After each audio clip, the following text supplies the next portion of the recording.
Assalamualaikum warahmatullahi wabarakatuh. Hari ini kita akan belajar IPA, yaitu tentang hubungan gaya dan gerak. Oke ya, kita bahas bab hari ini. Hubungan gaya dengan gerak. Gaya merupakan tarikan dan dorongan. Pengaruh pemberian gaya terhadap gerak benda antara lain, gaya dapat mempengaruhi gerak benda menjadi lebih cepat, lebih lambat, atau berhenti. Dan gaya dapat mengubah arah gerak benda. Gerak yang terjadi pada benda dipengaruhi oleh gaya yang diterima. Gaya yang dapat mempengaruhi gerak, misalnya gaya otot, gaya pegas, dan gaya mesin. Gaya otot yang diberikan pada sepeda mengakibatkan sepeda dapat bergerak sesuai dengan arah yang dituju.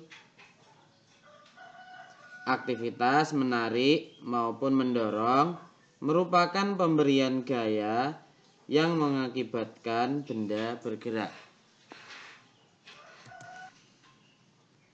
Selanjutnya, gerak timbul karena gaya otot.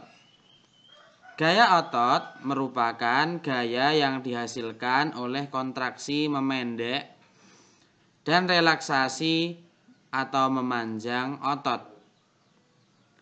Gaya otot banyak digunakan manusia untuk melakukan aktivitas sehari-hari. Beberapa aktivitas manusia yang menggunakan gaya adalah bermain bola, tarik tambang, dan bermain jungkat-jungkit. Gaya otot yang diberikan kepada bola mengakibatkan bola dapat bergerak. Dengan cara seperti apa? Dengan cara digiring atau ditendang, ya.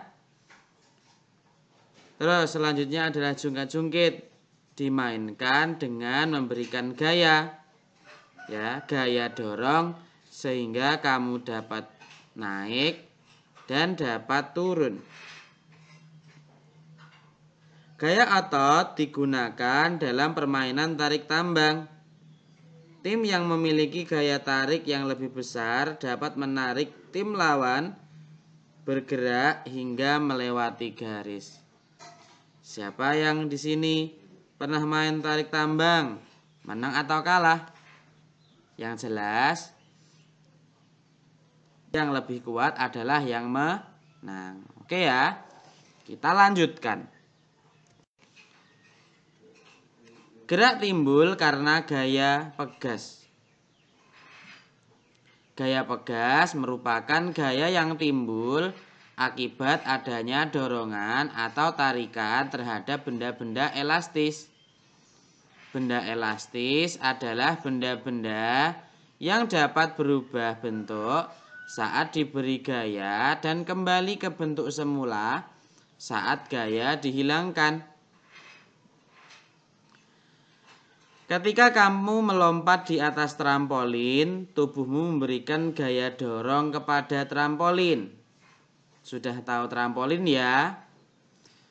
Lalu trampolin akan memantulkan tubuhmu ke atas. Selanjutnya, gaya pegas timbul akibat adanya tarikan terhadap karet ketapel. Ada yang tahu ketapel? Ya, biasanya anak laki-laki ya yang memainkannya. Ketika tarikan dilepas, karet akan kembali ke keadaan semula.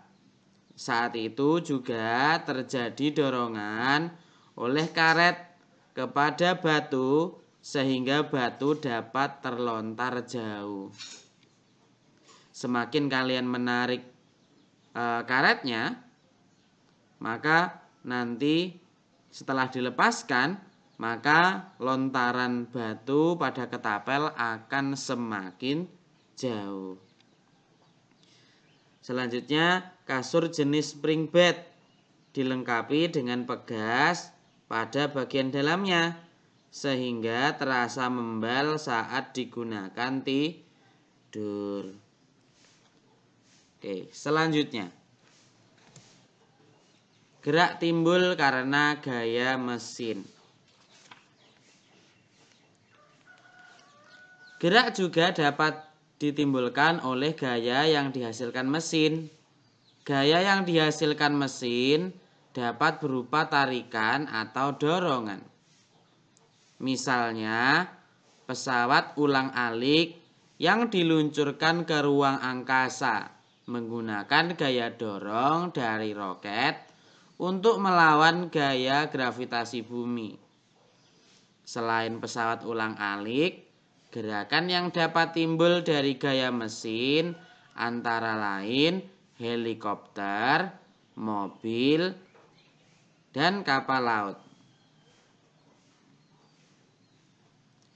Pada helikopter, putaran baling-baling memberikan gaya angkat sehingga badan helikopter dapat bergerak. Baling-baling pada helikopter tidak hanya untuk menggerakkan saja, tetapi juga membantu menyeimbangkan badan helikopter di udara. Roket terbang dengan memancarkan gas panas dari bagian ekor yang menimbulkan gaya angkat ke atas. Sehingga pesawat ulang-alik yang akan diluncurkan ke ruang angkasa tadi bisa naik ke atas, ya. Selanjutnya pada kapal laut atau kapal motor, ya.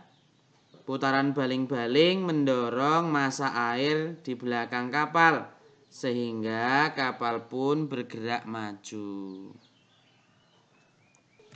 Oke ya, itulah tadi materi hari ini, yaitu tentang hubungan gaya dengan gerak. Tetap semangat dan rajin belajar. Jangan lupa selalu membantu orang tua dan tingkatkan ibadahnya di rumah. Jaga imun, jaga kesehatan. Wassalamualaikum warahmatullahi wabarakatuh.